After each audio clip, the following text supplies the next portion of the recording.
निखिल उत्कल विश्वकर्मा समितिर मुख्य परामर्शदाता अवसरप्राप्त शिक्षक राधाप्रसाद सार को अनुरोध करी आज सुचितान सभा वक्तव्य प्रदान करेंगे। उपस्थित बंधुवर्ग मंगराज सार सहित मोर मात्र साक्षात 8 मास तले 5 थर किंतु मुझे अनुभव करी मंगराज नाम करण पितामाता देते मंगराज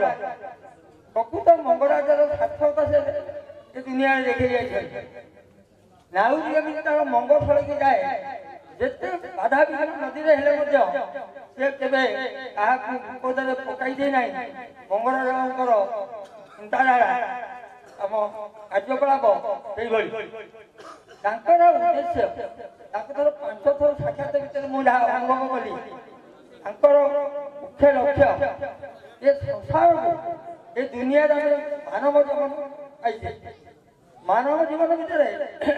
आम निज परिवार स्वार्थ करने सहित चिंता करने सहित किसी समय आम यदि समग्र जनसाधारण कर्म कर आम जीवन सार्थक से मत कही सारा 3 ब्लॉक संगठन ठीक है निमापड़ा दुर्बल हो सारा आम दिग्दर्शन आम आम निमापड़ा एक संगठन से अनुभव कली जड़े लोक गो ब्लॉकर लोक लक्ष्य कौन अन्य माने आम जाति भाई ये विश्वकर्मा संघ समग्र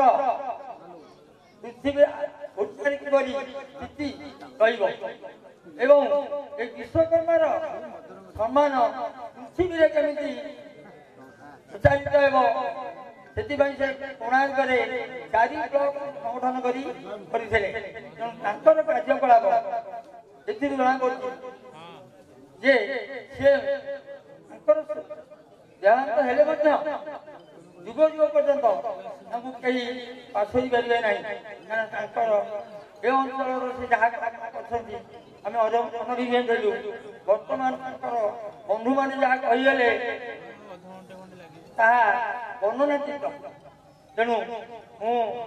जगन्नाथ बारे प्रार्थना कर सदवती सहित किसी धर्मबल थी परिवार जुग जुग सुखरे रुहतु या कही मोर वक्तव्य